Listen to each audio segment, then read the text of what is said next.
김건희가 해외에서 이슈되기 시작했습니다. 외신에서 김건희 명품백을 보도하기 시작했는데 이제는 영국의 BBC마저 이를 보도했습니다. 해당 내용 알아보기 전 구독과 좋아요 부탁드립니다. 저명한 외신들 대부분 김건희 명품백을 보도하기 시작했습니다. 나라망신도 이런 망신이 없는데요. 대표적으로 미국 시사주간지 타임은 2200달러짜리 명품백이 국민의힘 당내 분열을 일으키고 총선을 앞두고 국민의힘이 대중의 지지를 잃을 위험에 처하게 했다며 분석했고, 미국 일간 월스트리트 저널도 지난 23일 2200달러짜리 디올 핸드백이 한국 집권당을 뒤흔들다라는 제목의 기사에서 동영상으로 촉발된 이번 논란이 극도로 양극화한 한국의 정치 분위기 속에서 최근 가열되고 있다고 기재하기도 했습니다. 그러면서 경기 침체와 물가 상승 속의 직무 지지율에서 고전해온 윤 대통령에게 또 다른 정치적 문제를 안겨주고 있다고 직격하기도 했는데요. 이뿐만이 아니라 영국 일간 더 타임스는 총선이 다가오는 가운데 디올백 스캔들이 한국의 퍼스트레이디를 강타하다라는 기사를 업로드하며 명품백 수수 논란이 불거진 뒤 김 여사를 프랑스 왕비 마리 앙투아네트에 빗댄 발언도 나왔다면서 총선에 미칠 영향에 대해 언급하기도 했습니다.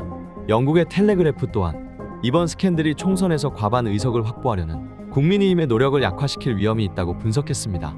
이 외에도 다양한 외신이 윤석열 부부에 대해 집중적으로 다루기 시작했습니다. 그리고 해외 언론 하면 많이들 떠올리시는 대표적 외신 BBC도 이를 보도했죠.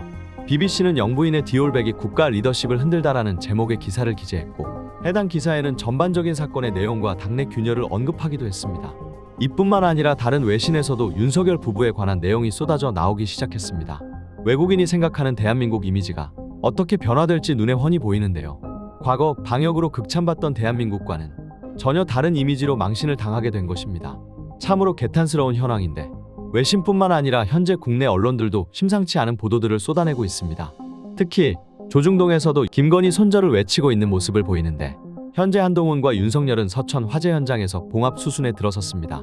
쏟아져 내리는 외신의 보도를 통해 국내에서 다시금 김건희 명품백 논란이 이슈가 되고 있는데, 한동훈은 봉합 수순에 들어선 뒤 또 다시 말을 아끼고 있는 모습을 보입니다. 이에 정청래 의원이 한마디 남겨주셨는데 해당 내용 함께 살펴보시죠. 이에 반해 국민의힘 한동훈 위원장의 90도 폴더 인사 이후 정부 여당은 언제 그런 일이 있었나는 듯이 디올 명품백 사과 얘기조차 쏙 들어갔습니다. 한동훈 위원장은 김건희 여사의 사과를 이야기한 적이 없다고 말했는데, 그럼 전후 과정에서 분명히 아쉬운 점이 있고 국민들께서 걱정하실 만한 부분이 있었다고 말했던 것은 뭐가 됩니까? 앞으로 한동훈 위원장은 김건희 디올백에 대해서는 입국닷입니까? 그리고 국민의힘 의원들은 입틀막입니까? 사람 참 비겁하고 우습게 됐습니다. 윤석열 아바타 인증입니까? 네, 맞습니다.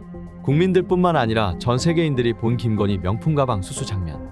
과연 윤석열은 전 세계가 관심 가지고 있는 명품백 논란을 어떻게 설명할지 매우 궁금해지는 현황입니다.